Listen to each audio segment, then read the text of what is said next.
안녕하세요, 써니즈입니다. 꽤 오래전에 성향 검사에서 엠패스 성향이 나왔는데요. 엠패스는 민감성이 아주 높아서 다른 사람의 감정과 신체적 증상을 쉽게 느끼고 흡수한다고 합니다. 그런데 그러한 검사 결과가 나왔다고 해서 제 자신을 엠패스에 가둘 필요는 없는 것 같아요. 때론 엠패스 성향이 강해질 때도 있지만 때론 그 누구보다 무감각해질 때도 있거든요. 자신을 특정 틀 안에 박제시키고 스스로 그 틀 안에 머무르려 하는 제 자신이 관찰되기도 하는데요. 이와 결은 다르지만 도덕경에서는 이런 말이 나옵니다. 말할 수 있는 도는 영원한 도가 아니다. 도라고 말하면 영원한 도가 아니랍니다.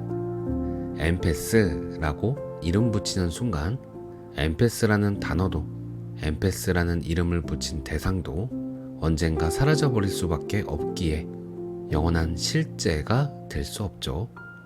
오늘은 도덕경에서 말할 수 있는 도는 영원한 도가 아니다 라는 것이 어떤 의미인지 살펴보려고 하는데요. 바이런 케이티의 책 기쁨의 1000가지 이름을 참고하려고 합니다. 바이런 케이티는 머릿말에 이렇게 적었습니다. 나는 조언을 하지 않습니다. 모든 사람이 자기의 길을 알고 있음을 알며 신뢰하기 때문입니다. 나는 42년 동안 길을 잃고 헤맨 뒤에야 비로소 길을 발견했습니다. 혹은 그 길이 나를 충분히 발견할 수 있을 만큼 내가 열렸습니다. 그래서 나는 당신도 길을 발견할 수 있음을 신뢰합니다. 아무도 다른 사람보다 더 특별하지 않습니다. 당신을 마법처럼 깨닫게 할 수 있는 구루는 아무도 없습니다. 머릿말에서 느껴지는 것처럼 그녀의 도덕경 해설에는 사랑이 가득 묻어 있다고 저는 느꼈는데요. 한번 읽어볼게요. 말할 수 있는 도는 영원한 도가 아니다. 실제를 말로 표현할 수는 없습니다. 그러면 실제를 제한하게 됩니다. 실제를 명사와 동사와 형용사들 속에 억지로 집어넣으면 순간순간의 흐름이 중단됩니다. 말할 수 있는 도는 영원한 도가 아닙니다. 도를 말하려 하면 도를 시간 속으로 가져오기 때문입니다. 도에 이름을 붙이려 하면 그 때문에 도는 시간 속에 멈추어 버립니다.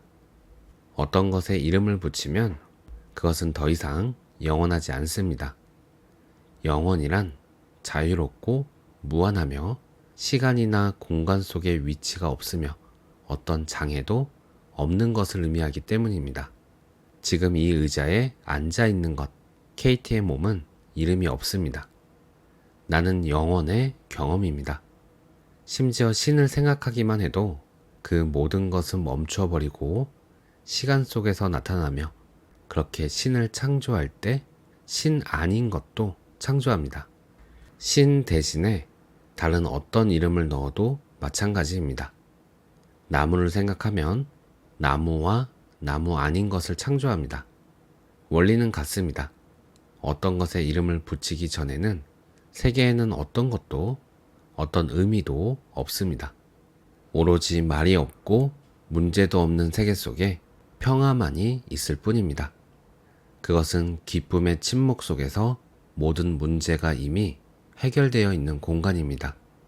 언어 이전의 이 세계에는 오로지 실제하는 것만이 있습니다. 그것은 나뉘어 있지 않고 파악될 수 없으며 지금 여기에 이미 현존합니다. 분리되어 보이는 것은 어떤 것도 실제일 수 없습니다. 그것은 마음이 이름을 붙여 창조한 것이기 때문입니다. 이 점을 이해하면 실제하지 않는 것도 아름다워집니다. 왜냐하면 실제를 위협할 수 있는 것이 아무것도 없기 때문입니다. 나는 나무나 너나 나라고 불리는 어떤 분리된 것도 보지 못합니다. 믿든 믿지 않든 이런 것들은 상상일 뿐입니다. 이름을 붙이는 것은 환영의 세계, 꿈의 세계를 이루는 모든 것들의 근원입니다. 전체의 일부를 떼어낸 뒤 그것에 나무라는 이름을 붙이는 것이 첫 번째 꿈입니다. 나는 그것을 1세대 생각이라고 부릅니다. 그 뒤 생각은 생각을 낳고 우리는 큰 나무, 아름다운 나무, 그 아래 앉고 싶은 나무, 좋은 가구를 만들 만한 나무, 보호해야 하는 나무를 갖게 되며 꿈은 계속 이어집니다.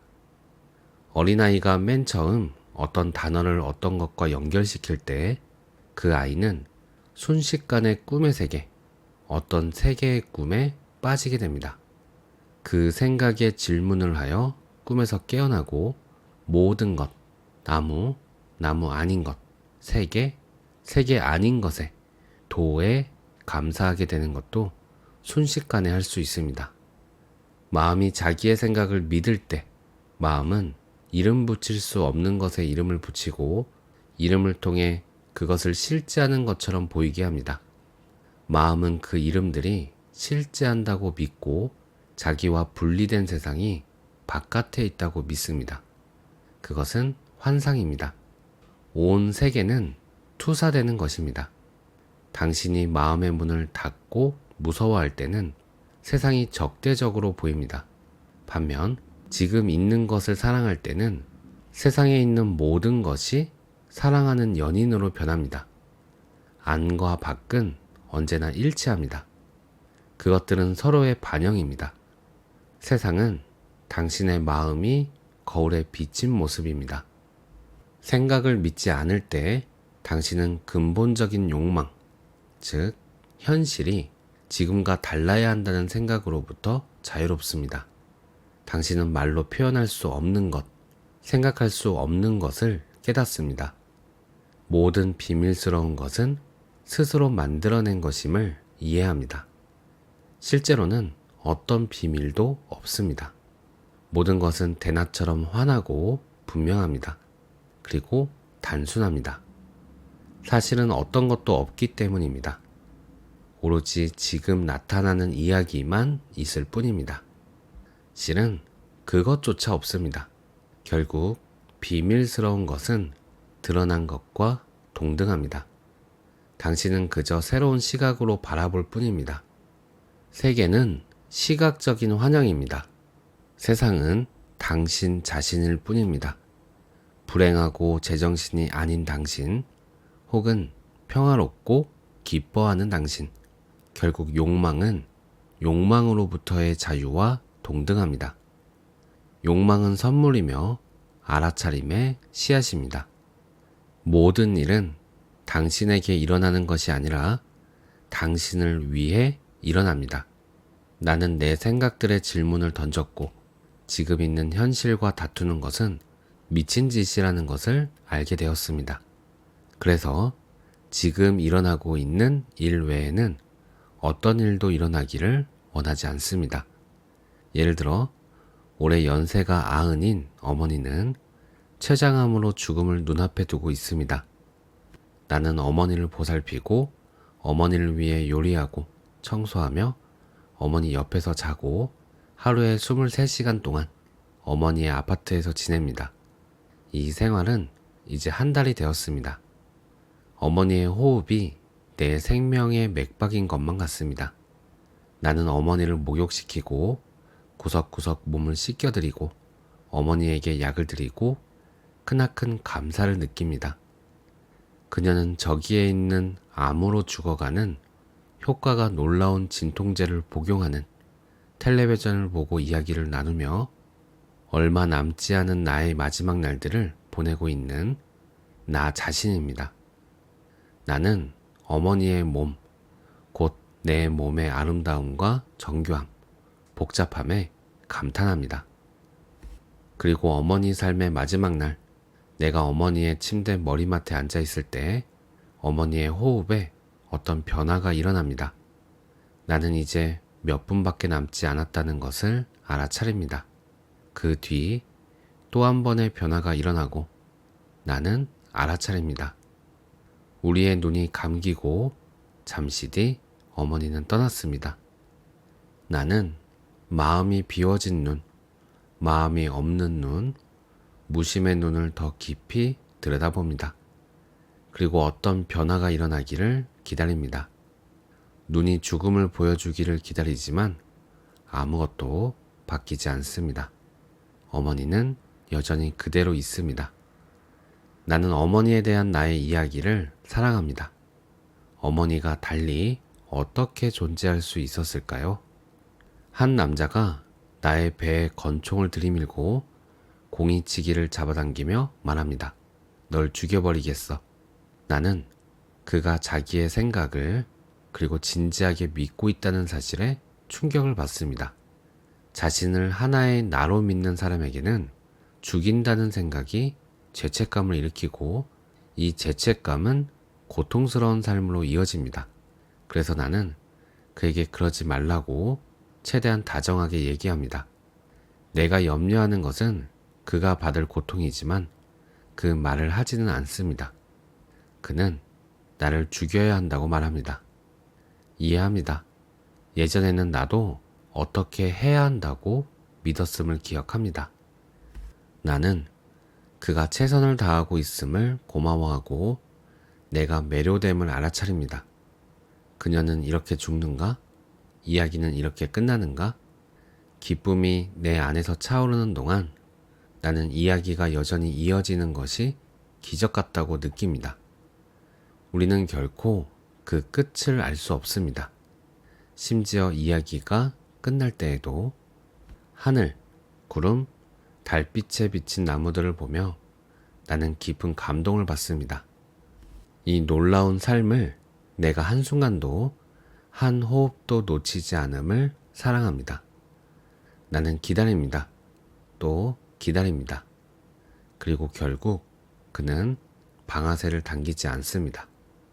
그는 그 자신에게 그렇게 하지 않습니다. 우리가 나쁘다고 하는 것과 좋다고 하는 것은 둘 다 같은 자리에서 나옵니다. 도덕경에서는 모든 것의 근원이 어둠이라 불린다고 말합니다. 얼마나 아름다운 이름인가요? 어둠은 우리의 근원입니다. 결국 그 어둠은 모든 것을 껴안습니다. 그것의 본성은 사랑입니다. 하지만 혼란에 빠진 우리는 그것을 공포와 추함이라고 이름 붙이고 받아들일 수 없는 것, 견딜 수 없는 것이라고 이름 붙입니다. 우리가 온갖 스트레스를 받는 까닭은 그 어둠 속에 무엇이 있다고 상상하기 때문입니다. 우리는 어둠이 우리 자신과 분리되어 있다고 상상하며 어떤 끔찍한 것을 그 어둠에 투사합니다. 하지만 어둠은 실제로는 언제나 인자합니다. 어둠 속의 어둠이란 무엇일까요? 그것은 어느 한 물건도 알지 못하는 마음입니다. 이 모르는 마음은 우주의 중심입니다. 그것은 우주입니다. 그 바깥에는 아무것도 없습니다. 이 어둠을 이해하면 아무것도 당신에게서 분리되어 있지 않음을 분명히 알게 됩니다. 어둠이 모든 이해로 통하는 입구인 까닭은 이 때문입니다. 이름 없음, 생각 없음은 궁극적인 의미에서 진실할 수 있습니다. 모든 것이 일시적이고 모든 것이 변합니다. 어두운 것, 이름 없는 것, 생각할 수 없는 것, 그것은 완전히 신뢰할 수 있는 것입니다. 그것은 변하지 않으며 인자합니다. 이 점을 깨달으면 웃을 수밖에 없습니다. 삶이나 죽음에 관해 심각할 것은 전혀 없기 때문입니다. 오늘 내용은 여기까지입니다. 바이런 케이티의 글은 따뜻한 사랑이 가득 차 있는 듯한 느낌입니다. 듣는 내내 포근함을 느끼게 되네요. 오늘도 삶이 가져다주는 모든 것에 가슴을 열고 감사하고 사랑하겠습니다. 오늘도 평온한 하루 보내세요. 감사합니다.